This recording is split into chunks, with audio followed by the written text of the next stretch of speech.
Shalom jemaat terkasih, senang sekali saya Anintia dapat kembali menyapa Anda dalam Battle News pekan ini. Berikut akan kami sampaikan kegiatan kategorial sepekan ke depan.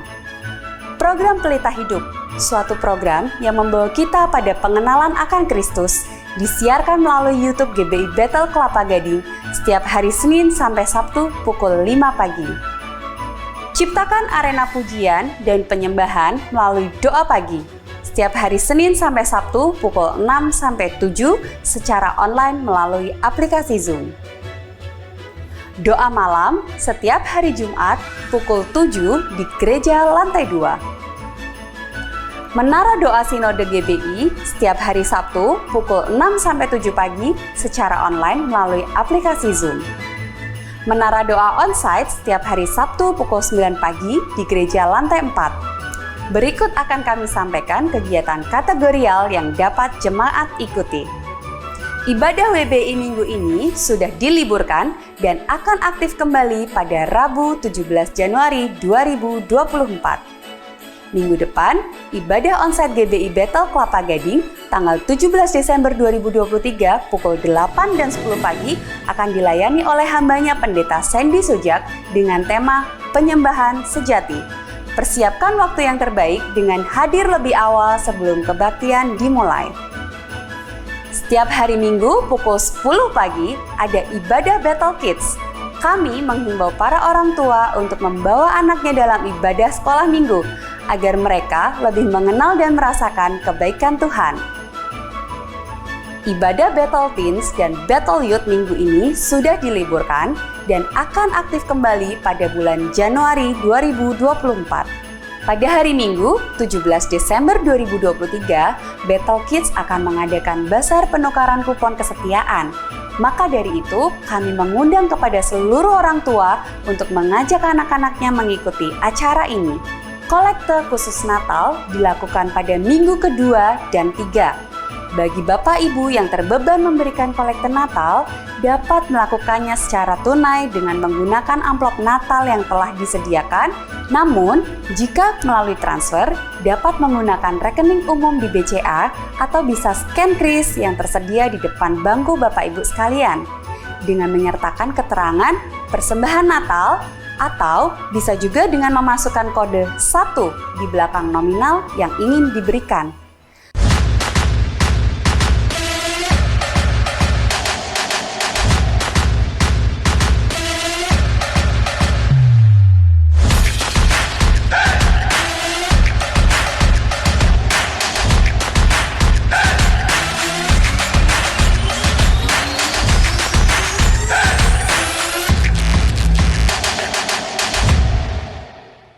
Shalom, saya mengundang Bapak Ibu Saudara untuk menghadiri ibadah Natal GBI Battle Kelapa Gading yang akan diadakan tanggal 12 Desember malam di gereja. Ajaklah keluarga dan teman-teman untuk merayakan sukacita Natal di tahun ini. Tuhan Yesus memberkati.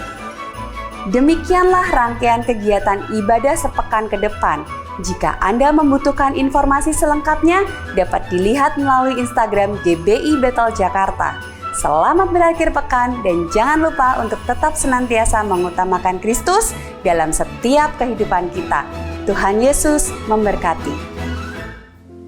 Shalom Bapak Ibu Saudara terkasih, shalom. Shalom. Selamat pagi. Selamat pagi. Apa kabarnya luar biasa Bapak Ibu? Puji nama Tuhan. Bapak Ibu, puji dan syukur kepada Tuhan Yesus yang terus memelihara hidup kita, amin. Kita percaya kuasanya tetap ada, kita percaya Dia selalu menyertai hidup kita. Sedikit saya membawa kita kepada perenungan hidup.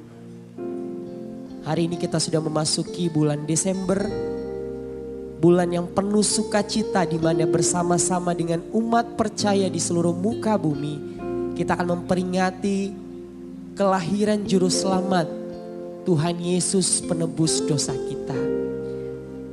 Yang menjadi penggenapan firman itu sendiri yang lahir di setiap hati kita. Bapak Ibu Saudara, mari kita renungkan hidup yang Tuhan berikan. Sebentar lagi kita akan mengakhiri tahun 2023, memasuki tahun yang baru. Ada banyak orang yang masih belum sempat merayakan Natal. Ada banyak orang yang sudah menduluankan kita.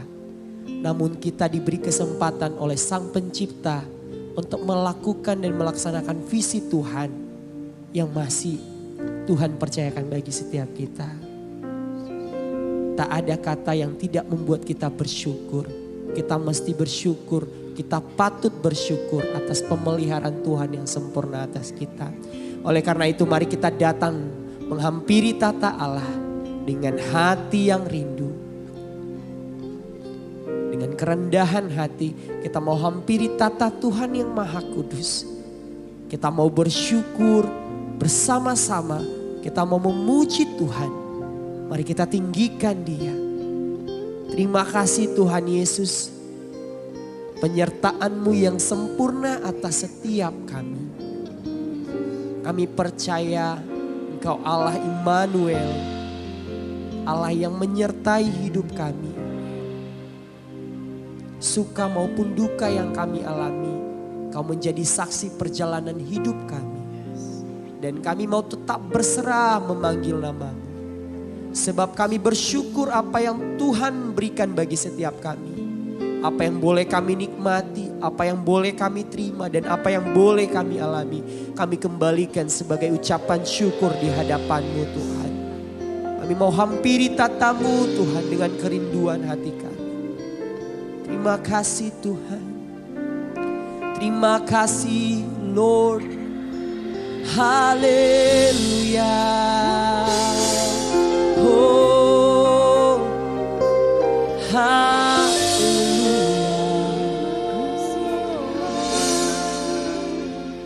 terima kasih, ku bersyukur Tuhan. Terima kasih. Mari kita menyembah Tuhan saudara. Mari naikkan suaramu, mari sembah Dia. Mari tinggikan nama-Nya.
Penyertaan-Mu yang sempurna atas hidup kami. Kasih setia-Mu yang selalu baru. Oh Tuhan, kami mau pandang kemuliaan-Mu, menyembah-Mu Tuhan, memuji-Mu Tuhan. Oh haleluya, haleluya.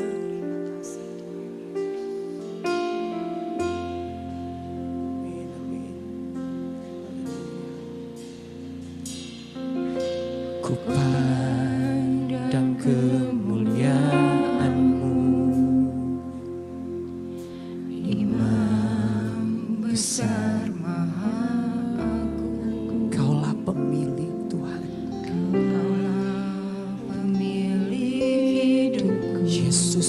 Kristus Tuhan. Kami sujud di hadapan tatamu ya Bapa.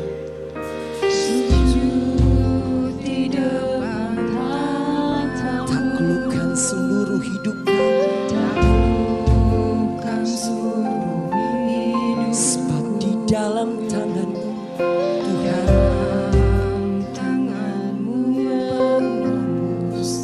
Yesus Kristus Tuhan. Oh, tiada satu pun yang luput dari karya kasih-Mu yang mulia. Bagimu pujian, hormat kemuliaan.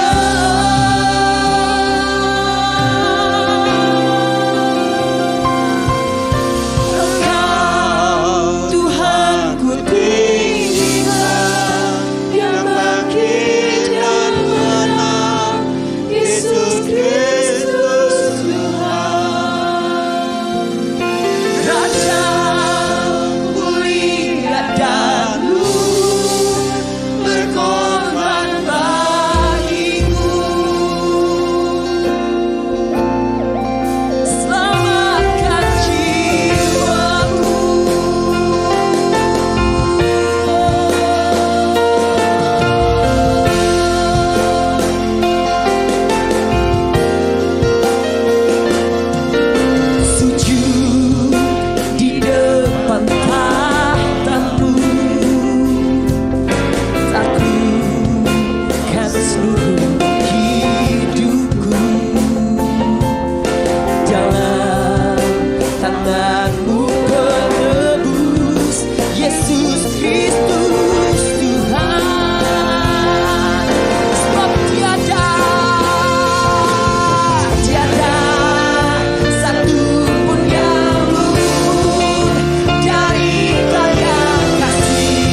besar di antara kami Tuhan.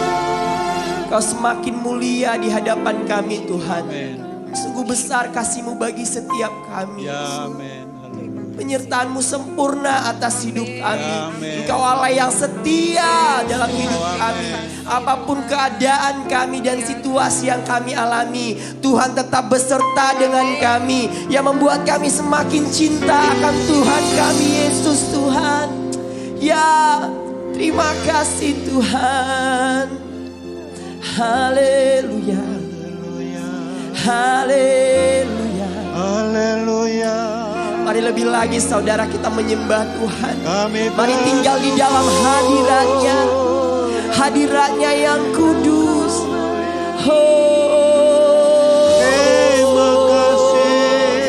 Terima kasih. Haleluya. Kami tinggikan Engkau. You are holy. You are holy. Kami tinggikan Engkau. Terima kasih. Terima kasih Tuhan. Terima kasih kebesaran-Mu. Kami bersyukur punya Allah yang besar. Tiada kata yang dapat melukiskan kebesaran-Mu di hadapan kami Tuhan. Kami hanya bisa mempersembahkan hidup kami sebagai korban yang berkenan di hadapan-Mu. Sucikan dan kuduskan kami umat-Mu ya Bapa. Kami mau lebih lagi menghampiri tata-Mu yang kudus. Menikmati hadirat-Mu yang tenang dan damai. Biarlah hari ini kami benar-benar bersama umat-Mu di tempat ini boleh diurapi oleh Engkau. Dilawat oleh Engkau lebih lagi dan heran lagi Tuhan. Lakukan terus pekerjaan-Mu atas hidup kami Tuhan. Kami undang Engkau Roh Kudus untuk hadir di tengah-tengah jemaat-Mu saat ini.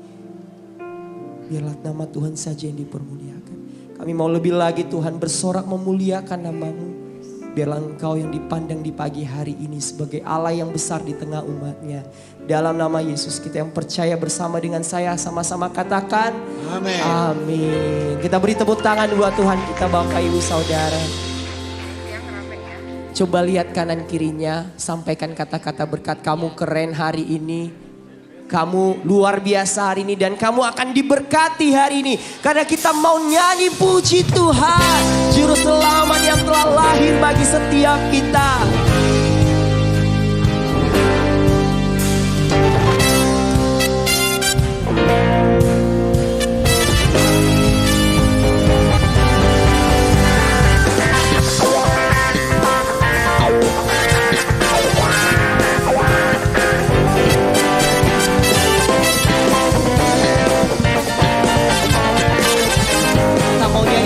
Mari sama-sama katakan ya. Puji Tuhan, bangun bait kudusnya. Di tempat ini Yesus hadir, kemuliaan Tuhan dinyatakan. Sukacita, bangun bait kudusnya. Persembahkanlah seluruh hidupmu bagi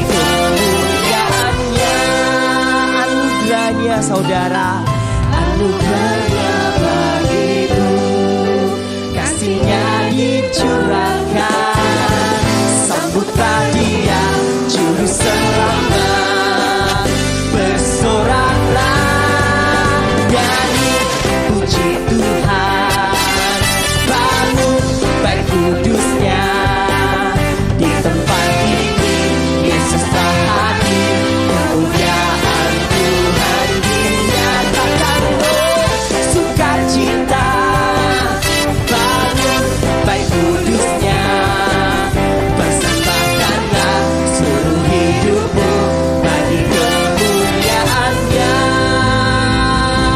Kita tetap memuji Tuhan saudara. Mari bertepuk tangan untuk memuliakan Raja di atas segala raja.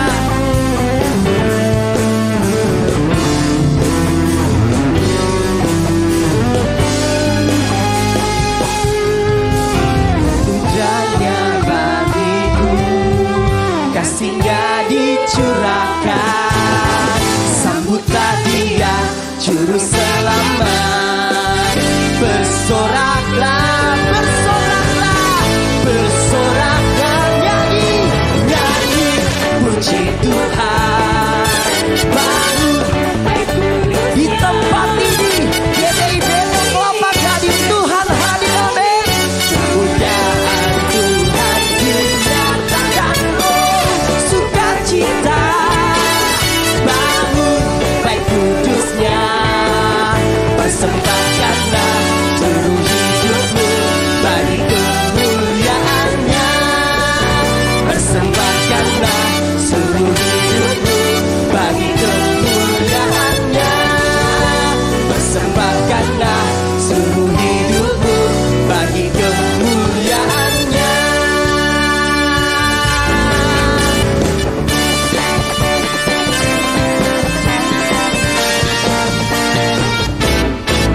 Nyanyi, haleluya.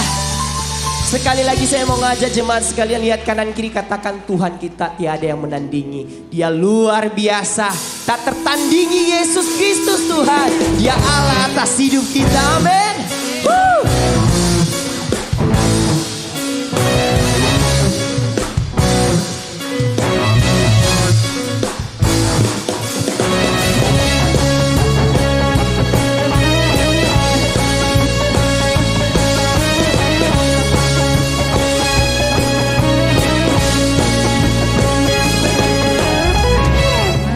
Pada siapa kau bandingkan perbuatannya yang heran? Sama-sama katakan, tak ada kerajaannya yang terbesar, tak akan tergoyahkan. Semua musuh gemetar mendengar namamu Tuhan, sorak kemenangan. Sungguh tak tertandingi, tak ada yang setara denganmu. Hanya Yesus Tuhanlah yang terhebat, jauh melebihi dari penguasa di dunia. Kerajaanmu kekal.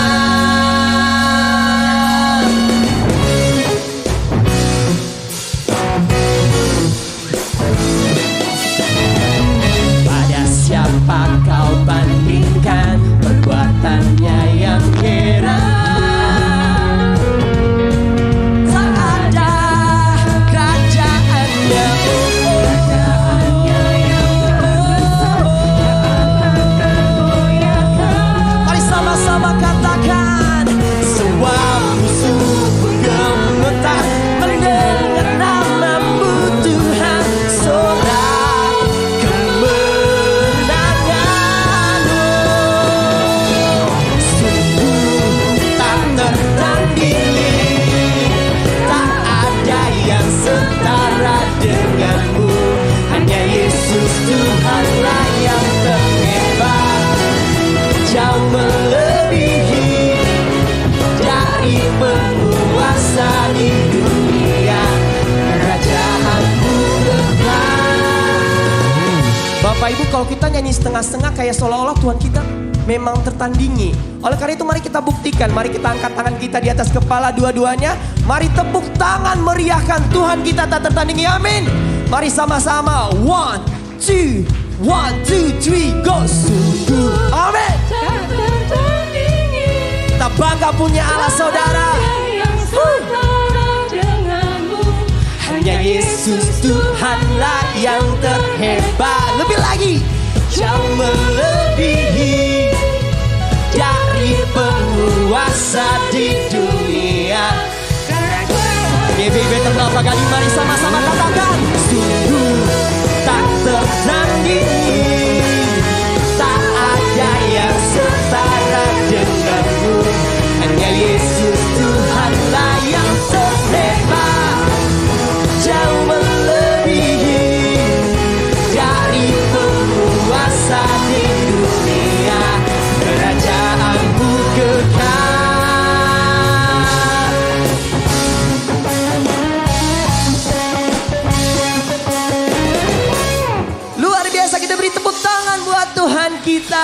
Kita akan mendengarkan firman Tuhan.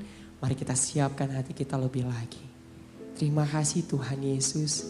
Kau boleh hadir di tengah jemaat-Mu saat ini. Dan kami boleh merasakan Engkau hadir di tengah-tengah kami. Teruskan karya-Mu dalam hidup kami Tuhan. Kami mau duduk diam mendengarkan firman-Mu. Biarlah firman-Mu ini yang terus memerdekakan kami. Dan membawa kami ke dalam jalan kebenaran-Mu. Terima kasih Tuhan Yesus. Kau Allah yang kudus. Kau Allah yang mulia. Haleluya.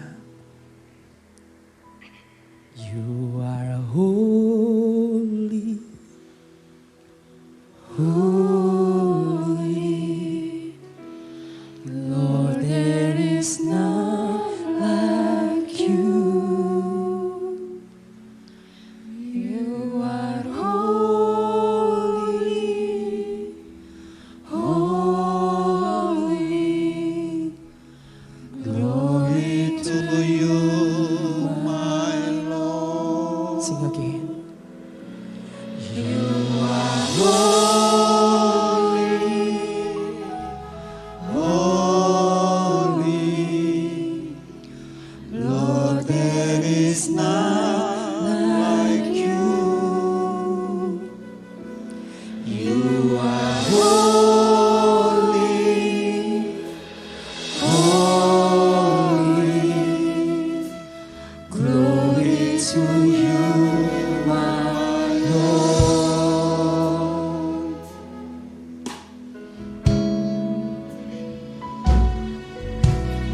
I sing your praises forever. Deeper in love with you, in your court and close to your throne. I found better in your love. I sing, oh, I sing your praises forever. Deeper in love with you, here in your court when I'm close to your throne, I found where I belong. You are holy. You are holy, holy, Lord, there is none like you. You are holy, holy,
Haleluya, haleluya, haleluya. You are holy, you are holy.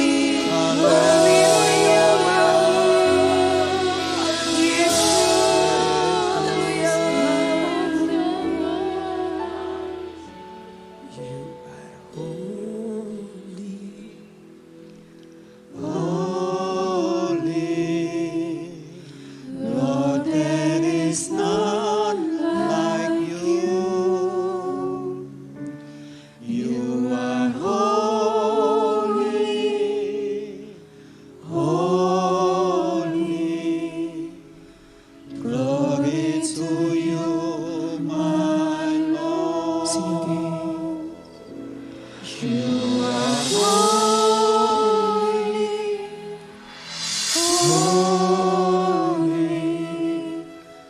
Lord, there is none like you. You are holy, holy. Glory to you, my Lord.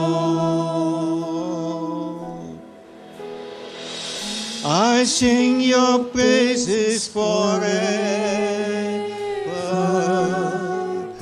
deeper in love with you. Here in your court where I'm close to your throne, I found that I'm in your love. Sekali lagi. I sing your praises forever. Amen. Deeper in love with you. Amen. Hallelujah. Here in your cause where I'm close to your throne, I found where I belong. You are holy. You are holy, holy. Lord, there is none like you. Amen, amen. You are holy, holy. Glory to you, my Lord. Kami bersyukur. Terima kasih. Terima kasih. Tuhan. Engkaulah Allah kami, Engkaulah Tuhan kami. Kuasa. Terima kasih Tuhan, terima kasih. Kau kudus. Engkaulah yang kami tinggikan, Engkaulah yang kami agungkan. Haleluya, haleluya. Haleluya. Terima kasih.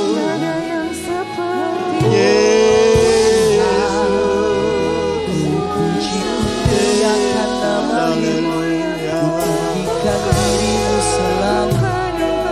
Jesus, our Lord, our holy. Bapa Surgawi, kami mengucap syukur untuk kesempatan kami dapat memuji dan menyembah Tuhan. Dan hari ini kami juga mau diberkati oleh kebenaran firman-Mu. Berbicaralah kepada kami karena kami siap untuk menerima firman Tuhan disampaikan. Di dalam nama Tuhan Yesus kami berdoa dan mengucap syukur. Dan semua orang yang percaya berkata, amin. Berikan kemuliaan untuk Tuhan Yesus Kristus. Silakan duduk, Tuhan memberkati. Selamat siang jemaat yang dikasihi Tuhan, Shalom. Bulan ini kita juga sebut sebagai bulan Bikom, di mana kita mengundang semua jemaat yang hadir pada hari Minggu tertanam di dalam komunitas-komunitas sel yang ada supaya kita punya keluarga secara rohani dan terus bertumbuh di dalam Tuhan. Daftarkan diri saudara di counter yang ada di depan. Dan saya juga mendorong untuk kita makin setia kepada Tuhan dan mengajak jiwa-jiwa baru untuk datang kepada Tuhan Yesus Kristus. Nah, awal Desember mulai hari setiap minggu jam 9 pagi kita juga akan membuka tempat ibadah baru di King Shopping Center lantai 15 di Jalan Kepatihan dan akan dimulai awal bulan Desember jam 9 pagi. Ya, nanti akan bertambah, tapi ini tempatnya luas, lebih kurang 2000 meter persegi, saudara. Jadi kita mulai satu kali ibadah jam 9 dan setelah itu akan makin ditambah. Saya akan khotbah pada tanggal 4 Desember itu dan 25 Desember juga jam 9 pagi saya juga akan khotbah di King Shopping Center. Jadi saudara bisa ajak teman-teman yang ada di daerah kota, di dekat alun-alun kota Bandung juga untuk ikut beribadah bersama-sama. Saudara yang belum terlibat dalam pelayanan atau sudah kendor pelayanannya, ayo pelayanan lagi. Karena kita juga membutuhkan banyak pelayan-pelayan Tuhan untuk melayani di sana. Puji Tuhan. Baik, pada hari ini saya akan menyampaikan firman dengan judul mengatasi frustasi. Saudara, pada masa kini ada banyak sekali problem yang sedang dihadapi oleh kita. Problem kesehatan, masalah keluarga, masalah sakit penyakit, juga berita tentang resesi di seluruh dunia juga membuat banyak orang menjadi takut. Sehingga banyak orang yang sekarang ini dalam kondisi mental yang sakit. Saudara-saudara, orang yang mentalnya sakit punya ciri antara lain dia stres, cemas secara berlebihan, pikirannya buruk, emosional, gampang marah, depresi. Dan kalau ini dibiarkan terus, maka akan merugikan karena produktivitas kita akan menurun, relasi dengan Tuhan dan sesama juga akan menjadi buruk. Saya percaya Tuhan ingin agar kita punya mental health, kesehatan mental. Sebab dalam 3 Yohanes 1 ayat 2 dikatakan, saudaraku yang kekasih, aku berdoa semoga engkau baik-baik dan sehat-sehat saja dalam segala sesuatu, sama seperti jiwamu baik-baik saja. Kalau batin kita, mental kita sehat, tentu itu akan mempengaruhi hal yang lain. Sekarang apa kondisi daripada mental yang sehat? Tolong media slide-nya. Saudara, orang yang mentalnya sehat, kondisi batinnya tentram. Dia bisa menikmati hidup dengan lebih baik, ada sukacita dalam hidupnya. Dia memaksimalkan potensi yang dia miliki. Dia juga punya relasi yang baik dengan Tuhan dan juga dengan sesamanya. Tuhan tidak mau, tolong diklik.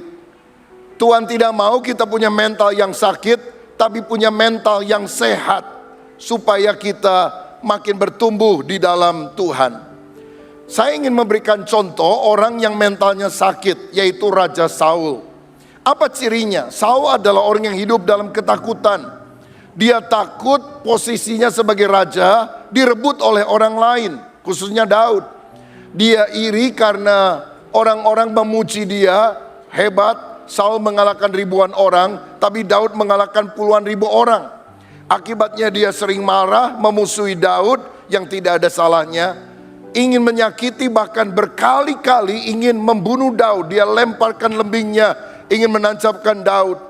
Dan akhirnya dia diganggu oleh roh jahat karena dia tidak punya hubungan yang baik dengan Tuhan.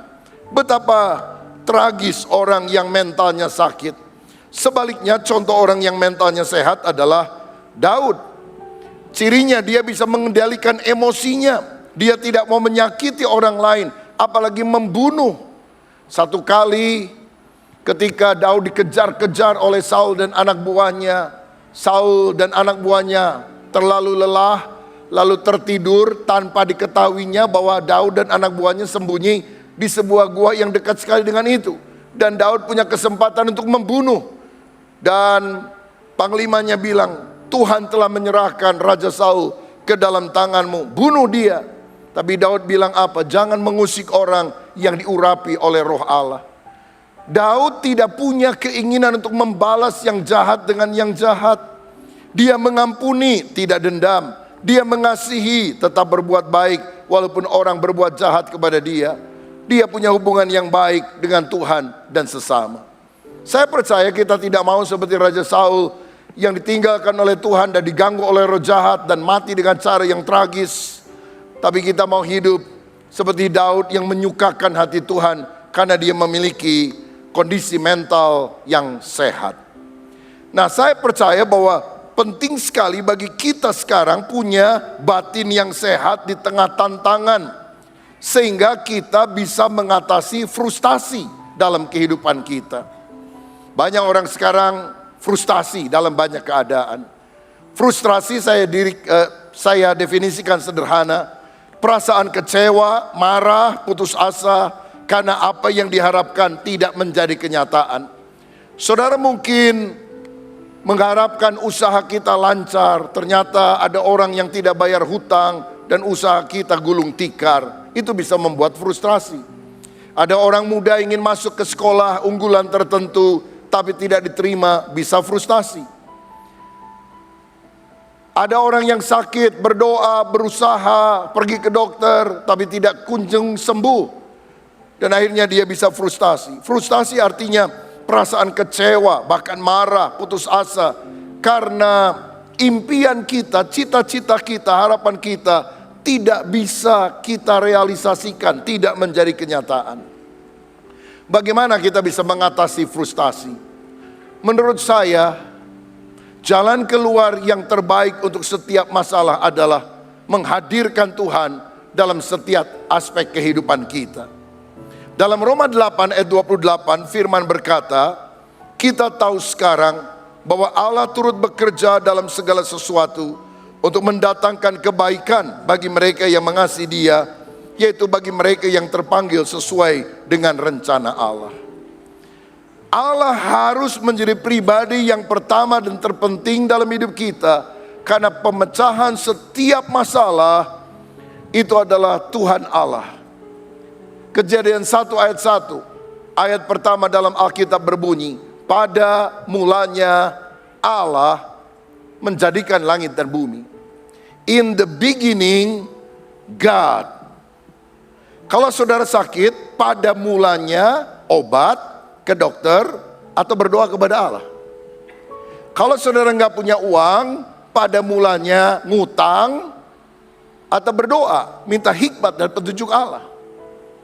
Kalau saudara bangun pagi, yang saudara pikirkan pertama, usahamu, keluargamu, atau ke Allah? Apa yang kita lakukan pada awal setiap pagi, awal setiap kegiatan, itu akan menentukan apakah hasilnya baik atau tidak. Kejadian 1 ayat 2 dan 3, bumi belum berbentuk, gelap gulita meliputi samudra raya. Roh Allah melayang-layang dan berfirmanlah Allah, jadilah terang. Kondisi yang tidak teratur, berantakan, gelap gulita. Ketika Allah hadir, firman Allah disampaikan, yang gelap, yang kacau berubah menjadi terang. Karena ada Allah, mujizat akan terjadi.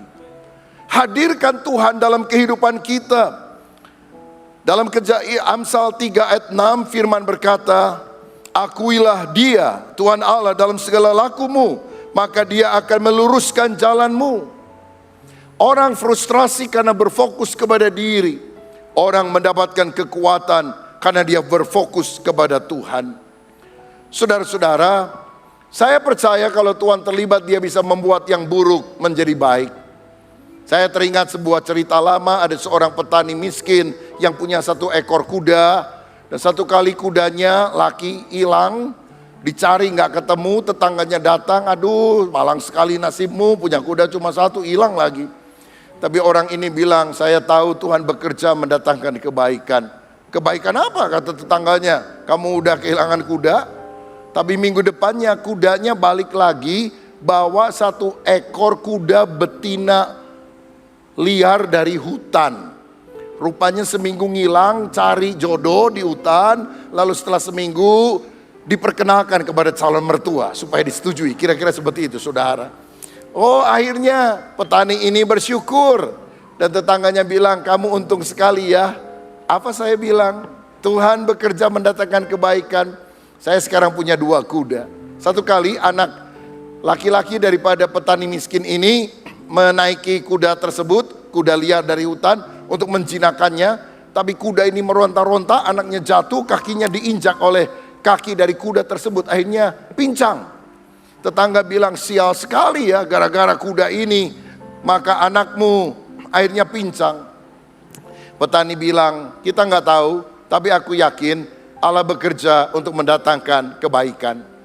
Saudara-saudara, beberapa waktu kemudian anak-anak muda dari desa itu diangkut semuanya untuk menjadi orang yang berperang melawan negara tetangga, wajib militer, dan semuanya mati, tidak ada yang pulang kecuali satu pemuda yang kakinya pincang, tidak lolos seleksi sehingga dia tetap hidup ketika semua teman sebayanya mati. Bukankah Allah turut bekerja di dalam kesialan yang kita pikirkan untuk mendatangkan kebaikan yang lebih besar daripada apa yang kita bayangkan? Kenapa kita percaya bahwa segala sesuatu bisa bekerja untuk kebaikan?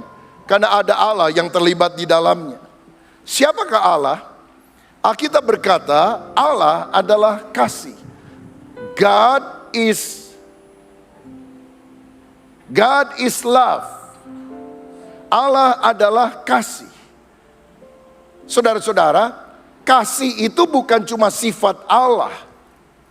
Allah bukan hanya memiliki kasih, tapi Allah adalah kasih. Saya jelaskan. Saya, Rubin Adi Abraham, adalah manusia. Artinya, kalau saya tidur, kalau saya makan, kalau saya bekerja, kalau saya baik, kalau saya jahat, saya adalah manusia. Saya tidak bisa melakukan sesuatu lalu saya berubah hakikat. Kalau saya jalan, saya berubah jadi Allah. Kalau saya tidur, saya berubah jadi tumbuhan. Kalau saya makan, saya berubah jadi binatang. Tidak bisa, karena manusia adalah sesuatu yang merupakan hakikat saya. Rubin Adi adalah manusia. Apapun yang dilakukannya tetap manusia. Allah adalah kasih. Apapun yang dilakukannya, enak atau tidak enak menurut saudara, dia tetap Allah yang penuh kasih. Saudara, dan kasih Allah itu melampaui batas logika, pandangan, dan pendapat manusia. Kadang-kadang kita berpikir, kalau Allah mengasihi saya, maka dia harus kasih istri yang cantik untuk saya, rumah yang bagus untuk saya, mobil yang mewah untuk saya, dompet saya selalu penuh. Jadi kalau kita mengalami kerugian dalam kehidupan, kalau kita sakit, kita langsung bilang Allah tidak mengasihi saya. Apakah benar pandangan itu? Coba saudara pikirkan, seandainya kita adalah orang tua yang punya anak. Apakah orang tua yang tidak pernah mendisiplin anaknya, yang bandel, yang malas, yang kasar, yang sembarangan, adalah orang tua yang penuh kasih? Apa kalau saudara memanjakan anak, memberi apa saja yang dia minta, itu adalah bukti kasih? Saya rasa itu bukan kasih sejati, itu bisa menjerumuskan anak kita. Amsal 13 ayat 24 berkata demikian. Siapa tidak menggunakan tongkat benci kepada anaknya, tetapi siapa mengasihi anaknya, menghajar dia pada waktunya. Bapak yang penuh kasih tidak akan membiarkan anaknya mengikuti karakter buruknya sendiri, tapi akan menghajar dengan tongkat atau rotan supaya dia memiliki karakter yang baik. Ibrani 12 ayat 5 dan 6. Dan sudah lupakah kamu akan nasihat yang berbicara kepada kamu seperti kepada anak-anak? Hai anakku, janganlah anggap enteng didikan Tuhan. Jangan putus asa apabila engkau diperingatkannya, karena Tuhan menghajar orang yang dikasihinya, dan ia menyesal orang yang diakuinya sebagai anak. Orang yang dikasihi Allah dihajar supaya tidak melenceng hidupnya, tapi hidup berkenan kepada Tuhan. Kalau hati saudara keras, engkau akan dihajar oleh Tuhan. Orang yang hatinya lembut menerima firman cukup diajar. Kalau keras dihajar. Kalau lembut dibentuk. Kalau keras dibentak sama Tuhan. Pengen mana? Mau dibentuk apa dibentak? Dan itu terjadi karena Tuhan yang mengasihi kita. Ingin karakter kita makin hari makin indah di pemandangan Tuhan. Allah mengasihi artinya dia merencanakan dan melakukan yang terbaik bagi kita. Manusia tidak bisa melakukan hal itu. Walaupun kita punya rencana yang terbaik bagi anak kita, ingin melakukan yang terbaik bagi anak kita, tapi kita tidak bisa melakukan itu karena kita tidak maha kuasa dan kita tidak maha tahu. Misalnya, kita tidak maha tahu. Saudara punya anak remaja umur 15 tahun, minta dibelikan sepeda motor. Saudara kasih atau tidak? Kalau saudara tidak kasih, apakah anakmu akan berkata, papa nggak baik sama saya? Bisa. Tapi kalau saudara memberikan motor, apakah itu garansi bahwa kita mengasihi dia? Sebab siapa tahu dia naik motor itu, kebut-kebutan di jalan, tabrakan, mati. Dan saudara akan menyesal, aduh, gara-gara motor yang aku berikan, karena aku mengasihi anakku, memberikan apa yang dia minta, ternyata anakku mati. Kita tidak maha tahu, jadi apa yang kita berikan, yang kita pikir baik, mungkin saja menjadi tidak baik. Lagi pula kita tidak maha kuasa. Misalnya, saudara ingin anakmu masuk ke sekolah yang bagus, katakan ITB, begitulah. Daftar, ternyata tidak diterima. Saudara nggak bisa paksa supaya rektornya barangkali tetap menerima walaupun dia tidak lulus saringan, ujian masuk. Kita yang merencanakan dan melakukan yang terbaik, ada batasnya karena tidak maha tahu dan maha kuasa. Tapi saya mau bilang, Allah maha tahu, Allah maha kuasa, dan Allah bisa melakukan yang terbaik bagi kita anak-anaknya. Karena Tuhan punya rencana dan akan melakukan yang terbaik bagi kita. Siapa yang percaya Tuhan akan melakukan yang terbaik dalam hidup saudara? Terima perkara-perkara yang baik yang berasal dari Tuhan. Haleluya. Nah, tapi satu hal yang kita perlu pahami, bagi Allah manusia itu lebih berharga daripada seluruh dunia, seluruh harta yang ada. Markus 8 ayat 36, apa gunanya seorang memperoleh seluruh dunia tetapi ia kehilangan nyawanya? Tuhan Yesus mati di kayu salib bukan untuk menebus harta dunia, tapi untuk menebus manusia yang berdosa.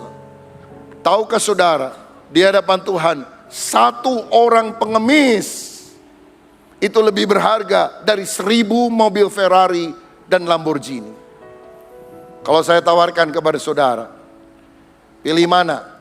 Mengurus satu orang pengemis atau menerima satu mobil Ferrari dan Lamborghini? Siapa yang bilang, saya lebih baik ngurus satu pengemis deh? Ada angkat tangan? Siapa yang mau menerima Ferrari dan Lamborghini? Angkat tangan? Ini yang gak angkat tangan maunya apa ini ya? Terus teranglah, kita gak mau dititipi pengemis, kita semuanya ingin mobil Ferrari dan Lamborghini, bukan? Tapi dengarkan saya, bagi Tuhan Lamborghini tidak penting, bagi Tuhan Ferrari tidak penting. Satu jiwa bertobat itu jauh lebih penting dari seluruh harta dunia ini.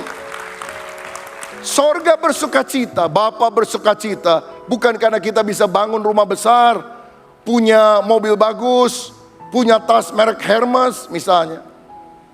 Sorga bersukacita melihat satu orang yang seharusnya binasa bertobat dan diselamatkan menjadi anaknya masuk ke dalam kerajaan sorga. Manusia lebih berharga dari semua harta dunia ini. Saudara masih ngontrak, gak usah minder. Karena engkau berharga bukan karena apakah engkau ngontrak rumah atau punya rumah sendiri. Engkau berharga karena engkau telah ditebus oleh darah Yesus. Engkau berharga di mata Tuhan. Tuhan mencintai engkau.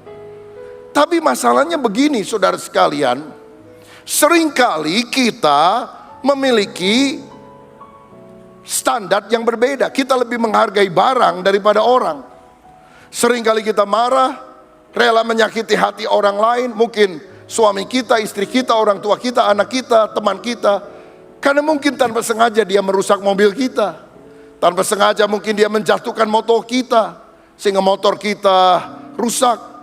Tanpa sengaja dia menyenggol laptop kita sehingga hancur. Atau mungkin dia sengaja juga merusak tas kita. Dan kita menjadi begitu marah dan ingin membalas dendam kepada orang itu.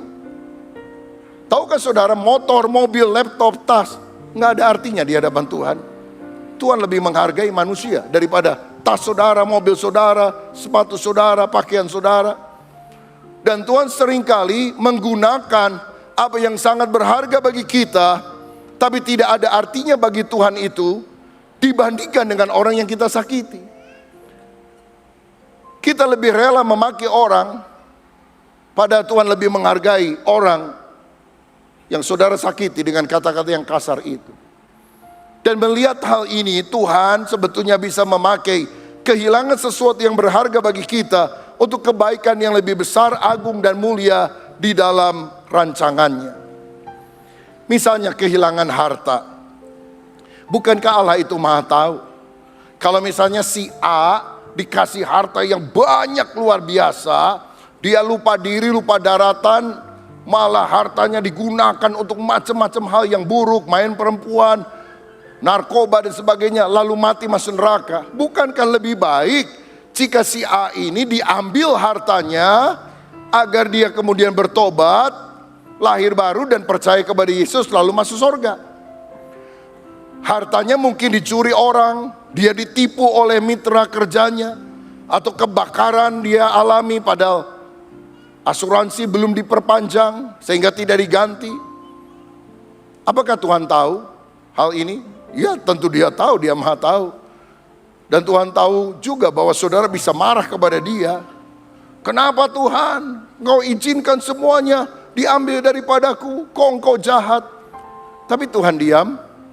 Karena lebih baik saudara marah-marah maki-maki Tuhan sekarang, karena engkau tidak ngerti rencananya, daripada nanti saudara maki-maki Tuhan di neraka dan menghujat Allah selamanya dan berkata, kenapa Tuhan tidak ambil saja hartaku, tapi engkau menyelamatkan jiwaku, daripada aku dininabobokan dengan kekayaan yang luar biasa dan aku pikir ini adalah berkat Tuhan, pada ternyata itu membuat aku menyimpang dari jalan Tuhan. Uang bisa menjadi berkat atau bisa menjadi laknat dalam kehidupan kita.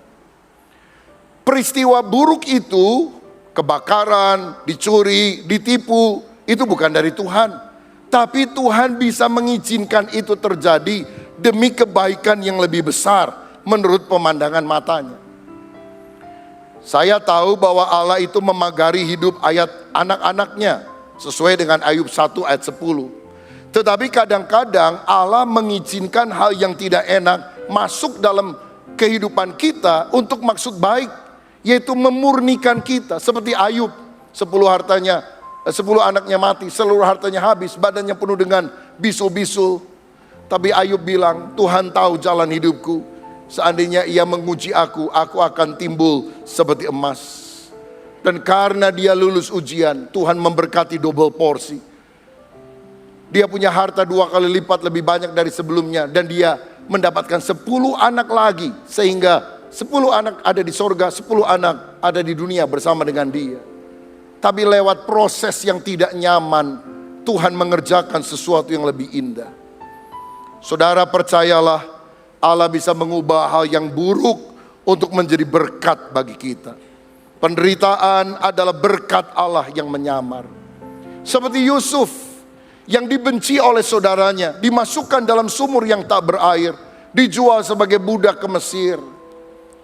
Belasan tahun kemudian dia baru ngerti bahwa itu adalah proses Tuhan yang menyakitkan, tapi tujuannya mendatangkan kebaikan. Dia bilang dalam Kejadian 50 ayat 20 kepada saudara-saudaranya, kamu memang telah mereka-rekakan yang jahat terhadap aku, tapi Allah telah mereka-rekakannya untuk kebaikan, dengan maksud melakukan seperti yang terjadi sekarang ini, yakni memelihara hidup suatu bangsa yang besar. Kalau aku tidak kamu jual sebagai budak di Mesir, aku tidak bisa menyelamatkan kamu dari kelaparan. Memang yang kamu lakukan itu jahat, bukan baik. Tapi Allah yang turut bekerja dalam segala sesuatu mendatangkan kebaikan dengan maksud penyelamatan bangsa Israel supaya tidak punah, sehingga melalui bangsa Israel muncul Mesias Yesus Kristus, sehingga menjadi berkat bagi seluruh dunia. Saudara, jadi kalau hari-hari ini kau sedang diproses seperti Yusuf yang 13 tahun mengalami kondisi tidak enak, jangan memaki Tuhan, jangan ngomel kepada Tuhan, jangan marah kepada Tuhan, salah mengerti dia. Tapi percayalah Allah bekerja untuk mendatangkan kebaikan dalam hidup saudara.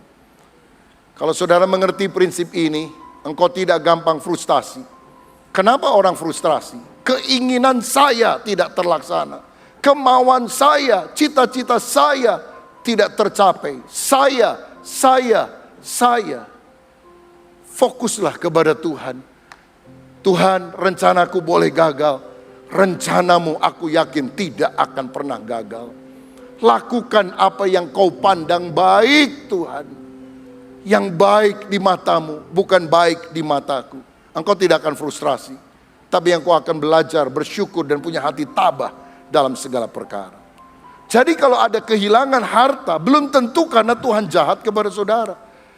Ada pemurnian, ada sesuatu yang Tuhan sedang kerjakan. Tapi saya juga mau katakan, Allah itu maha tahu.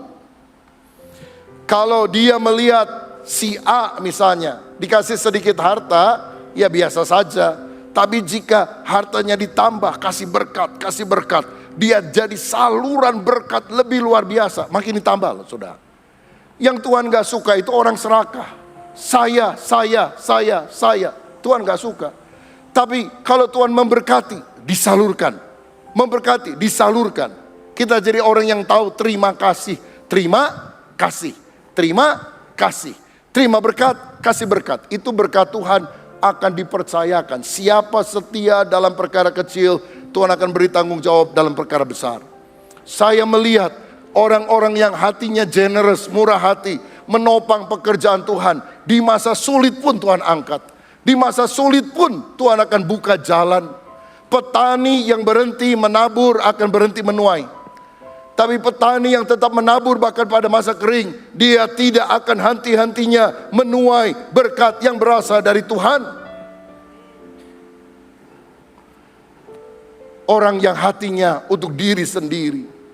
Orang yang selalu ngomong, wah ngapain saya nyumbang gereja atau apa. Ya memang takaranmu adalah seperti itu. Tapi kalau kita belajar menabur untuk Tuhan. Kalau Tuhan yang maha tahu itu melihat, jika saudara ditambah banyak harta, engkau akan jadi penyalur berkat yang luar biasa. Gak lama-lama, berkat akan dilimpahkan kepada saudara. Engkau akan mengalami perkara-perkara yang luar biasa. Apa yang tidak pernah dilihat oleh mata, Tuhan akan sediakan bagi setiap orang yang percaya kepadanya. Masalahnya mau gak kita jadi orang yang gak serakah, tapi menjadi penyalur berkat. Di hadapan Allah yang maha tahu sumber berkat itu, maka dia bisa membuka pintu kemurahan bagi kita. Yang kedua, kehilangan lain yang mungkin juga kita anggap buruk, terutama bagi yang belum kawin, adalah kehilangan pacar. Udah jalan sama-sama, belahan hati, aduh, senang banget, sayang. Kalau bisa setiap hari adalah Selasa. Kenapa Selasa? Selasa di sorga baleng kamu. Wah saudara, kata-kata begitu manis luar biasa. Ternyata putus. Katakan satu orang, beri nama saja Budi ya. Punya pacar Lucy. Minta maaf kalau namanya sama, ini kebetulan. Tuhan kan maha tahu, tidak sepadan, tidak akan bahagia. Allah akan mengizinkan putus itu hubungan. Walaupun mungkin Budi adalah orang Kristen sungguh-sungguh. Dia patah hati, dia nangis-nangis kepada Tuhan. Tuhan, kenapa engkau izinkan ini terjadi? Tapi kalau Budi pegang Roma 8 ayat 28, Allah turut bekerja dalam segala sesuatu untuk mendatangkan kebaikan. Dia nggak akan frustrasi. Karena beberapa tahun kemudian Tuhan pertemukan Budi dengan seorang wanita lain bernama Lily. Sepadan, cinta Tuhan, melayani, hidup bahagia. Dan Budi akan berkata, aduh kalau saya ngotot dulu sama pacar saya yang pertama. Saya udah nyala-nyalain Tuhan lagi. Saya bilang Tuhan kejam. Untung saya nggak kawin sama dia ya. Aduh pilihan Tuhan yang terbaik. Banyak orang pikir first love is the best. Second love, second best. Third love nggak beres. Salah itu saudara. First love bukan tentu yang terbaik. Pemberian Tuhan itu yang terbaik dalam hidup saudara. Nah, yang terbaik menurut kita berbeda dengan yang terbaik menurut Tuhan. Tuhan memberikan yang terbaik bagi kita, bukan menurut kita. Misalnya, kalau ada seorang pria pendiam, tenang, kalem, dia juga ingin mungkin sifat yang cocok dengan dia. Dan dia pikir sifat yang cocok adalah yang keibuan, yang tenang, yang pendiam, yang gak banyak omong. Tapi kalau orang diem kawin sama orang diem, rumah sepi kayak kuburan. Kalau orang rame kawin sama orang rame, rumah ribut kayak pasar. Jadi Tuhan memberikan bukan menurut saudara, tapi apa yang menurut pemandangannya baik, yaitu yang melengkapi kekuranganmu. Kalau saudara sendok, Tuhan akan berikan garpu yang kadang-kadang suka nusuk-nusuk kita. Jangan dipikir itu alat setan. Garpu dan sendok disandingkan bersama, kita bisa makan lebih nikmat. Istrimu mungkin cerewet, aduh Tuhan kenapa kasih perempuan mode begini, saya panglima dia pang-6. Supaya karakter kita makin dibentuk. Ada pria saudara baik, tapi terlalu slow. Kalau mobil mah gas terus, rem terus, susah majunya, dikit-dikit rem. Maka Tuhan kasih istrimu yang gasnya kenceng. Harus gini dong Pak, harus usaha. Gimana kalau gini, gimana kalau gitu. Jangan pakai ayat, kamu, hei roh Izabel, keluar. Loh belum tentu wanita yang dominan itu Izabel, karena ternyata ketika dia usul, keluarga lebih bagus, lebih maju, lebih progresif. Karena orang sedemikian ketika suaminya bilang nggak mau, dia juga nggak membantah, dia juga taat. Jangan dikit-dikit roh Izabel, saudara. Nah jadi suami, berbahagialah kalau istrimu mungkin lebih aktif. Kalau istrimu lebih kelihatannya mau punya banyak ide dan sebagainya. Kalau memang untuk kebaikan keluarga, why not? Saling melengkapi. Beda karakter itu bagus. Seperti dua keping puzzle, nggak sama. Tapi ketika direkatkan, klop satu dengan yang lain. Bukankah ini sesuatu yang indah? Ya tentu setiap pihak harus meningkatkan kapasitasnya, kemampuannya. Supaya kita juga bisa menampilkan kepribadian yang lebih baik, lebih unggul. Baik suami maupun istri. Ada yang bilang gini, jika wajahmu tidak terlalu tampan, berusahalah hidup mapan, maka tampangmu pun akan termaafkan. Saya kadang-kadang lihat ya, ada cewek cakep begitu. Begitu suaminya nongol, amburadul, saudara-saudara. Kenapa mau kawin sama dia ya? Dia memang tampangnya kurang menjanjikan, tapi penghasilannya menjanjikan, saudara-saudara. Dan banyak wanita, ini bukan soal mata duitan atau tidak, ingin mencari sesuatu yang biasa membuat hidupnya lebih stabil, tidak seperti roller coaster dalam kehidupan ekonomi. Kalau sesuatu berjalan dengan wajar, normal, saya tidak menganggap wanita itu mata duitan. Karena apalagi yang mau lagi pacaran ya, mungkin kau bisa berantem dengan pasanganmu kalau udah nikah juga. Tapi lebih baik menangis di mobil Mercy daripada menangis di beca, saudara sekalian. Ini maaf, mungkin terlalu ini ya, seakan-akan saya menganjurkan saudara mata duitan. Tidak demikian. Tapi hidup itu harus ada peningkatan. Yang lagi pacaran, I love you. Nanti kalau udah kawin makan apa? I love you. Loh, masa anak orang dikasih makan pecel tiap hari, saudara-saudara? Yang engkau harus berusaha lah. Jika wajahmu tidak terlalu tampan, berusahalah hidup mapan, maka tampangmu akan termaafkan. Tapi ingat, Tuhan selalu memberikan yang terbaik. Belum tentu yang paling kaya. Dan kalau orang memulai pernikahan, biasanya merintis. Sudah 20 tahun, 30 tahun, 40 tahun, baru diberkati oleh Tuhan. Gak apa-apa. Supaya kita susah dari awalnya. Sehingga ketika kita nikmati berkat, kita saling setia satu dengan yang lain. Kalau laki-laki sudah jaya, banyak orang mendekati.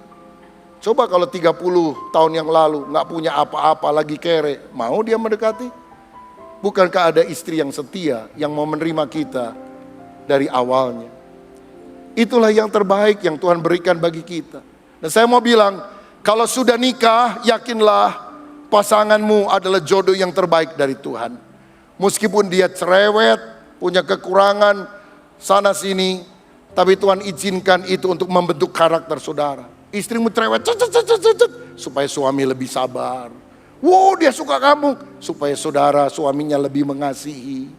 Dari mana kita tahu Yesus itu penuh kasih? Karena ketika orang teriak, salibkan dia. Dia berkata, Bapa, ampunilah mereka. Mereka tidak tahu apa yang mereka perbuat. Suamimu maki-maki. Saudara terbertuk kasihnya. Karena kau bisa berdoa, Bapa, ampunilah dia. Walaupun dia tahu apa yang dia perbuat. Aku tetap mengampuni dia. Jadi dia bukan alat setan, dia adalah alat Tuhan. Karena Roma 8 ayat 28 kita tahu sekarang bahwa Allah turut bekerja untuk mendatangkan kebaikan. Kebaikan yang dimaksudkannya bukan kenyamanan, tapi yang terletak pada ayat berikutnya, ayat 29. Sebab semua orang yang dipilihnya dari semula, mereka juga ditentukannya dari semula untuk menjadi serupa dengan gambaran anaknya, supaya ia anaknya itu menjadi yang sulung di antara banyak saudara. Yang dimaksud kebaikan di sini, kebaikan yang agung, yang mulia adalah kita menjadi serupa seperti Kristus. Karakter kita lebih mirip dengan karakternya. Karena itu besi menajamkan besi, orang menajamkan sesamanya. Kita diasah, dibentuk, diamplas melalui orang-orang yang menyakiti kita.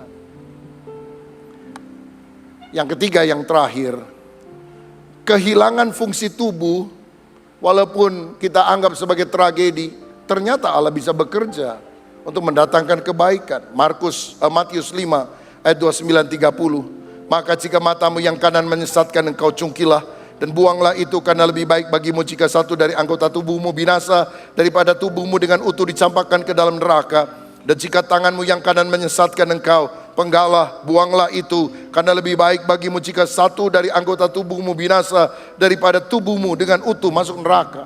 Ini jangan dipahami secara hurufiah. Oh, kalau gitu lebih baik kita mencungkil kedua mata kita supaya kita masuk surga, daripada dua mata suka lirik kanan, lirik kiri. Lalu kita berubah nama semua menjadi si buta dari gua hantu. Itu calon penghuni surga semuanya. Tidak demikian. Kita harus mengartikan bahwa daripada kita punya sesuatu yang lengkap tapi mendorong kita untuk berbuat jahat, Tuhan kadang-kadang menghajar kita dan kita kehilangan bahkan fungsi tubuh tertentu. Jika itu akan membawa kita masuk ke dalam kerajaan surga atau membuat karakter kita makin mirip seperti Kristus, atau membuat kita menjadi berkat bagi banyak orang. Saya ambil contoh supaya gampang. Katakan satu orang Kristen, KTP, Kristen tanpa pertobatan, hobinya main sepak bola. Oh, dia ingin jadi tim kesebelasan profesional, saudara. Tapi satu kali dia tabrakan, kakinya kena, patah, harus dirawat sekian bulan di rumah sakit. Bisa jalan lagi tapi sudah tidak bisa lari kencang dan menjadi pemain sepak bola. Mungkin dia marah sama Tuhan. Gini-gini saya juga orang Kristen kan Tuhan. Kadang saya ke gereja, kadang saya berdoa. Kenapa engkau izinkan? Engkau kejam, engkau jahat. Tuhan diam, Tuhan tidak jawab. Kenapa Tuhan tidak perlu jawab pertanyaan saudara? Karena kita diajar untuk hidup dari janji Tuhan, bukan dari penjelasan Tuhan. Saudara tanya-tanya, belum tentu Tuhan jawab. Karena dia Allah yang berdaulat. Dia akan ngomong kalau dia merasa perlu ngomong. Dia tidak akan jawab, walaupun saudara desak dia menjawab. Karena Tuhan adalah Allah. Dia bukan answering machine, yang ketika dipencet dia harus jawab. Jangan pernah merasa bisa menurunkan Tuhan dari tahtanya, mendudukkan di kursi narapidana, pesakitan, dan saudara berkata kepada Tuhan, jawab saya, kenapa saya miskin? Jawab saya, kenapa pacar meninggalkan saya? Jawab saya, kenapa saya tidak diterima di pekerjaan? Jawab. Hei, siapa kita? Debu tanah. Siapa kita yang merasa punya hak untuk menghakimi Tuhan?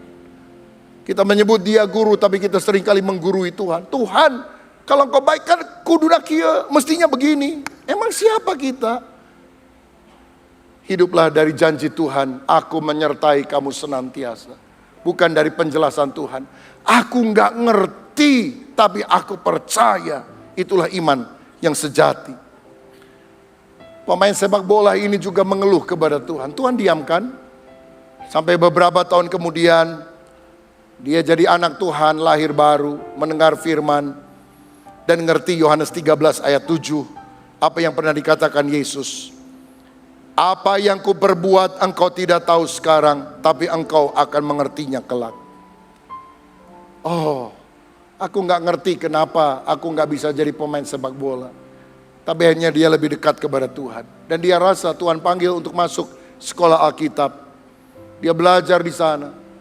Akhirnya jadi hamba Tuhan yang melayani di sebuah gereja lokal, membaptis banyak orang. Bukankah rencana Tuhan yang lebih baik sedang terjadi dalam hidupnya? Maukah engkau berkata, biar rencanaku gagal, asal rencana Tuhan yang lebih baik tergenapi dalam hidup saya. Saya pernah membaca buku tentang seorang wanita bernama Joni Eareckson Tada. Dia adalah orang yang jago lompat indah pada waktu dia muda. Tapi satu kali karena dia tidak periksa air laut yang ada di bawah, waktu dia lompat, air sedang surut dan tubuhnya menghantam bebatuan yang ada di dasar pinggiran tempat dia berlatih. Akhirnya dia lumpuh, berbulan-bulan dirawat, dan waktu dia akhirnya boleh keluar dari rumah sakit, seluruh tubuhnya tetap tidak bisa berfungsi. Dia hanya bisa goyangkan lehernya saja. Dia sudah berobat, didoakan oleh hamba Tuhan dengan karunia kesembuhan mujizat. Banyak yang mendoakan, tetap tidak mengalami mujizat. Frustrasi. Sampai akhirnya dia ngerti satu hal. Tuhan izinkan, karena Tuhan punya maksud yang besar dalam hidup saya. Aku nggak ngerti, tapi aku percaya. Kalau aku tidak mengalami mujizat, Tuhan jadikan hidupku mujizat bagi orang lain. Sejak itu, Joni Eareckson Tada optimis. Dia mulai kembangkan bakatnya. Karena bagian leher dan mulutnya masih bisa digoyangkan, dia menulis dengan mulutnya, saudara. Dia melukis, lukisannya bagus-bagus dan dijual. Dia bisa dapat uang dan hidup daripada profesinya itu. Dia menulis buku kesaksian, buku rohani. Dia menjadi pembicara, motivator. Dan saudara tahu, kalau orang mendengar kesaksian pelayanan dia, membeli bukunya, Joni Eareckson Tada didorong oleh orang lain karena dia tidak bisa mendorong kursi rodanya sendiri. Semuanya mati, kecuali bagian leher ke atas. Dia akan tanda tangani buku tersebut. Dan tanda tangannya tulisannya PTL. Bukan Joni Eareckson Tada, tapi PTL. Kalau orang tanya apa itu PTL? Praise the Lord. Puji Tuhan. Itu tanda tangannya. Dan orang bilang, gimana kamu bisa dalam keadaanmu berkata puji Tuhan? Kalau aku tidak mengalami mujizat, hidupku harus menjadi mujizat untuk menguatkan orang. Saya pernah mengikuti satu konferensi penginjilan dunia pada tahun 2000, Amsterdam 2000, diinisiasi oleh lembaga pelayanan misi Billy Graham, pengkhotbah terbesar pada abad 20. Di Amsterdam, lebih dari 11.000 orang penginjil hamba Tuhan datang dari 200 negara yang berbeda perwakilannya. Dan setiap malam diadakan KKR, pujian penyembahan yang bagus, kesaksian yang luar biasa. Yang kesaksian itu konglomerat. Ada yang kesaksiannya atlet yang menjadi juara dunia, selebriti, artis yang ternama. Dan semua bilang Tuhan itu baik. Kita semua tepuk tangan. Oh memang konglomerat, juara olimpiade, artis ternama, Tuhan itu baik. Ya jelas. Tapi yang sangat menyentuh seluruh hadirin, dan banyak orang bukan cuma tepuk tangan tapi nangis. Ketika Joni Eareckson Tada pada hari kesekian didorong dengan kursi rodanya, dia duduk saudara dan dia cerita pengalaman hidupnya, kecelakaan, musibah yang dialami. Didoakan oleh hamba Tuhan dan dia bilang, sampai hari ini aku tetap mengharapkan Tuhan melakukan mujizat. Kalau engkau mau mendoakan saya supaya saya sembuh, saya percaya. Tapi seandainya Tuhan punya kehendak lain, aku tetap percaya bahwa Tuhan itu baik. Aku akan selalu memuji Tuhan, bersaksi tentang kemuliaan nama Tuhan. Orang gak tepuk tangan, nangis saudara. Orang seperti kamu bisa bilang Tuhan baik, God is good. Juara dunia ini, konglomerat itu, ya jelas Tuhan baik. Tapi dia dalam kondisi seperti itu bisa bilang Tuhan baik. Joni Eareckson Tada adalah orang yang paling sering diajak Dr. Billy Graham pada masa hidupnya untuk memberikan kesaksian di mana-mana. Karena kesaksiannya menjadi berkat yang luar biasa. Dan ayat favoritnya Filipi 4 ayat 13. Segala perkara dapat kutanggung di dalam Dia yang memberikan kekuatan kepadaku. Fungsi tubuhnya tidak pernah pulih, tapi Allah menjadikan dia berkat yang sangat besar bagi banyak orang. Bukankah kita bisa berkata, Allah melakukan kebaikan? Percayalah saudaraku, hari ini rancangan Allah itu selalu indah. Yeremia 29 ayat 11, aku tahu rancangan apa yang ada padaku mengenai kamu, demikianlah firman Tuhan, yaitu rancangan damai sejahtera dan bukan rancangan kecelakaan, untuk mendatangkan bagimu hari depan yang penuh dengan harapan. Hiduplah dari janji Allah, bukan dari penjelasannya. Ku mau selalu bersyukur, selalu bersyukur. Kau Tuhan yang setia, yang selalu menopang. Ku mau selalu bersyukur, selalu bersyukur. Kau Tuhan Bapakku yang setia. Itulah sikap hati orang yang dalam segala keadaan belajar bersyukur kepada Tuhan. Saya percaya kunci berkat bukan penderitaan, tapi sikap yang benar dalam penderitaan. Kehilangan harta, kehilangan pacar, kehilangan fungsi tubuh, bahkan saya mau bilang, kehilangan orang yang kita cintai, kematian, bahkan yang kita bisa alami, bagi orang beriman adalah keuntungan. Filipi 1 ayat 21 berkata, sebab bagiku hidup adalah Kristus dan mati adalah keuntungan. Orang yang mati dalam Yesus untung.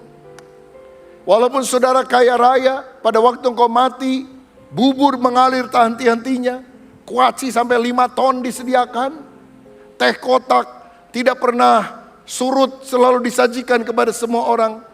Tanpa Yesus engkau rugi, engkau mati masuk neraka.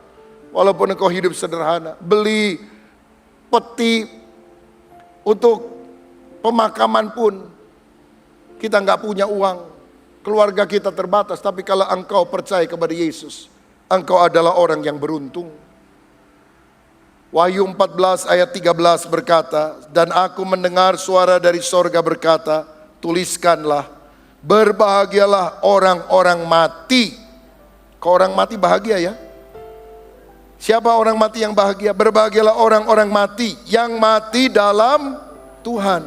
Sejak sekarang ini, sungguh kata Roh, supaya mereka boleh beristirahat dari jerih lelah mereka, karena segala perbuatan mereka menyertai mereka. Bagi orang yang percaya, kematian adalah jalan masuk untuk ketemu dengan Tuhan di dalam kekekalan. Kita mungkin kehilangan dengan orang yang kita kasihi, tapi kalau dia tidak sakit lagi, dia bersama dengan Tuhan di sorga, di tempat yang jauh lebih mulia. Bukankah kematian adalah keuntungan? Orang yang mati di dalam Kristus, berarti tugasnya sudah selesai. Berarti rumahnya di sorga sudah jadi. Berarti pahalanya sudah tersedia untuk dia. Kan itu kita bisa berkata, apapun yang terjadi, Tuhan tetap baik. God is good all the times. God is good. Saya mau akhiri dengan kisah ini. Di Amerika Serikat pernah ada seorang petenis berkulit hitam yang bernama Arthur Ashe. Dia adalah orang yang mengikuti berbagai lomba di dunia dan menjadi juara. Dia pernah menjadi juara Grand Slam, American Open, Australian Open, dan Wimbledon. Setelah dia mengakhiri karirnya, dia pensiun dari tenis, dia kena serangan jantung. 2 kali dia harus dioperasi. Dan malang, bukan sembuh, tapi ternyata dia diberitahu mengidap atau terinfeksi oleh virus HIV. Bukan karena dia seorang gay misalnya, tapi waktu dia ditransfusi darah dari salah satu orang lain donor, ternyata tidak steril, mengandung virus HIV itu. Sehingga badannya makin kurus, sampai akhirnya dia meninggal dunia. Satu kali ketika dia dirawat berbulan-bulan di rumah sakit, seorang penggemarnya bertanya, Arthur, pernahkah engkau bertanya kepada Tuhan, Why me Lord? Kenapa saya Tuhan? Bukankah di rumah sakit itu ada banyak sekali orang? Kenapa kamu yang kena sial seperti ini? Bukankah orang yang memberikan donor darah itu begitu banyak? Kenapa kamu yang ketiban sial menerima transfusi yang darahnya tidak steril sehingga engkau kena HIV? Bukan karena kesalahanmu, tapi karena proses di rumah sakit itu. Pernah engkau bertanya, kenapa aku ya Tuhan? Arthur menjawab, teman, tahukah kamu di dunia ini paling tidak ada 50 juta anak yang ingin bermain tenis. Dan hanya 5 juta yang bisa belajar tenis dengan baik. Hanya 500.000 orang yang kemudian menjadi petenis profesional. 50.000 orang yang datang ke arena pertandingan ternama. Dari 50.000 hanya 5.000 orang mencapai turnamen Grand Slam tingkat dunia. Dan hanya 50 orang yang berhasil sampai ke Wimbledon. Dan hanya 4 orang yang bisa masuk semifinal. Sisa 2 orang yang masuk di final. Dan ketika aku mengangkat trofi sebagai juara tenis dunia, saya tidak pernah bertanya, why me Lord? Kenapa aku Tuhan? Jadi ketika aku mengalami penyakit ini, pantaskah aku berkata, mengapa aku Tuhan? Apakah aku hanya mau menerima hal-hal yang baik menurut pemandanganku dari Tuhan? Ataukah aku mau menerima apapun saja yang Dia pandang baik? Aku tidak tahu mengapa hal ini terjadi. Tapi aku tahu apapun yang Tuhan rancangkan dalam hidupku, itu adalah yang terbaik.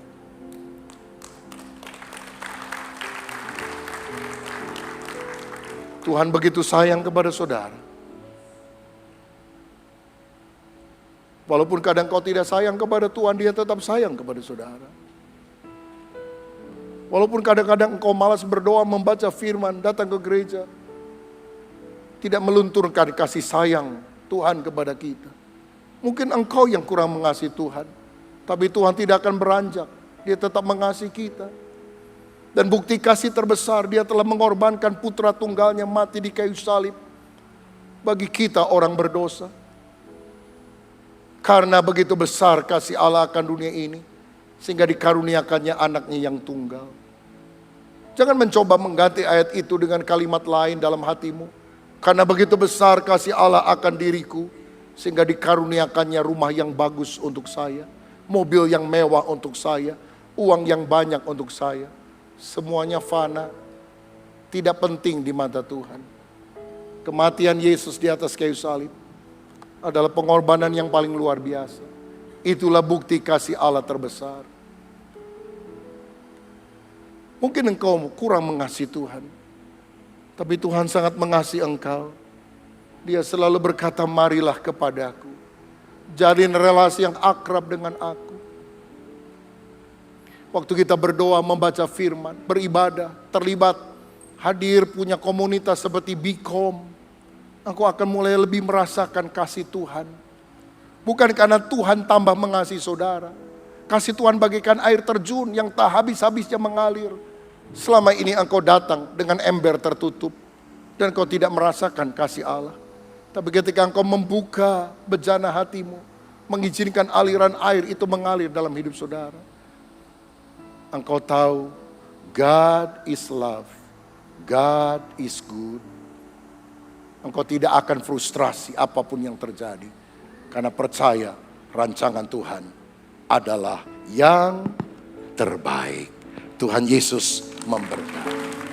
Kami menguji kebesaran-Mu, ajaib Tuhan, ajaib Tuhan. Kami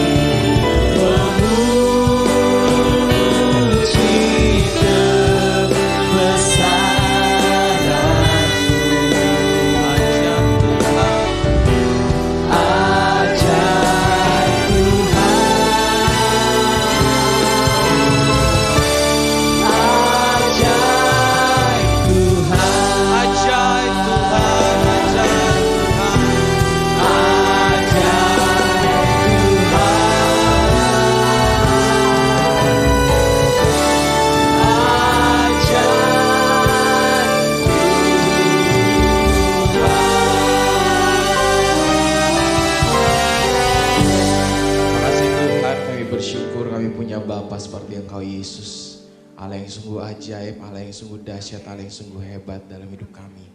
Bersyukur buat anugerah kasih setia Tuhan yang masih menyertai langkah kehidupan kami sampai hari ini Tuhan. Kami bersyukur buat persekutuan siang hari ini yang Tuhan masih izinkan. Buat hadirat Tuhan yang masih terus Tuhan nyatakan dalam kehidupan kami. Sehingga kami masih terus diberikan perkenanan untuk menghampiri tahta-Mu yang kudus. Lewat pujian penyembahan kami, lewat firman yang sudah kami dengar Tuhan. Tuhan, biarlah firman itu Tuhan melekat dan tertanam kuat dalam kehidupan kami. Sehingga bisa bertumbuh dan berbuah lebat dalam kehidupan kami Tuhan. Kami berdoa Tuhan buat setiap umat-umat-Mu Tuhan yang hari-hari ini sedang menantikan jawaban doa dari-Mu Tuhan.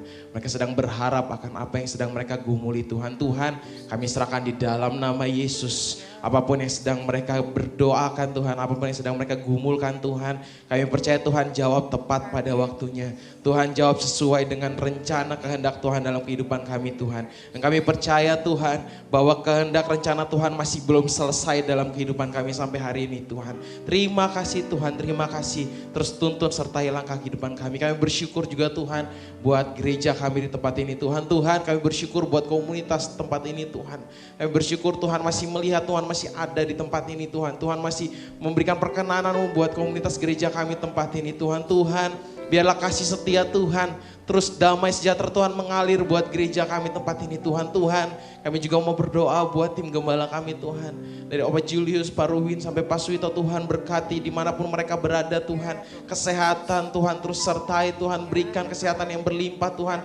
Pengurapan Tuhan yang berlipat kali ganda terus menyertai langkah kehidupan mereka dimanapun mereka melayani Tuhan. Buat setiap pekerjaan mereka Tuhan, Tuhan. Kami percaya Tuhan buat berhasil, buat keluarganya Tuhan, sertai lindungi Tuhan. Dan kami percaya Tuhan masa depan tiap tim gembala kami ini Tuhan ada di tangan-Mu Tuhan. Sertai tuntun terus kehidupan mereka Tuhan. Terima kasih Bapak. Kami juga pagi hari ini mau berdoa buat bangsa negara kami Yesus. Kami percaya Tuhan damai sejahtera Allah mengalir buat bangsa ini Tuhan. Kami percaya keamanan, kedamaian terus mengalir buat bangsa negara kami Tuhan. Kami bersyukur buat pemimpin bangsa yang hari ini Tuhan masih percayakan bagi setiap kami Tuhan. Biarlah Tuhan damai sejahtera kasih setia Tuhan terus menyertai pemimpin bangsa kami dan seluruh jajaran tim pemerintahan yang ada Tuhan. Buat setiap yang ada yang mengurus negara ini Tuhan. Tuhan kami juga serahkan buat pemilu tahun depan Tuhan. Kami percaya Tuhan, Tuhan berikan setiap kami hikmat dan kami percaya ada pemimpin yang terbaik yang Tuhan mau berikan bagi setiap kami Tuhan. Karena kami tahu Tuhan, Tuhan masih mencintai, mengasihi bangsa negara kami Tuhan. Terima kasih Yesus. Dan pagi hari ini Tuhan kami juga rindu untuk menerima berkat daripada-Mu Tuhan. Sekarang saudara sekalian, mari siapkan hatimu, angkat tanganmu. Tuhan memberkati hidupmu, Tuhan memberkati keluargamu, Tuhan memberkati kesehatanmu, Tuhan memberkati pekerjaanmu. Dan kiranya damai sejahtera dari Allah Bapa, kasih sayang dari Tuhan kita Yesus Kristus, penyertaan, penghiburan, persekutuan dengan Roh Kudus, menyertai kita masing-masing mulai siang hari ini, kekal sampai selama-lamanya. Mari kita semua katakan, amin. Juru selamat dunia, Kristus Tuhan, Dia firman yang jadi manusia, bawa pengharapan bagi kita, bilang kehidupan yang kekal, bilang kehidupan yang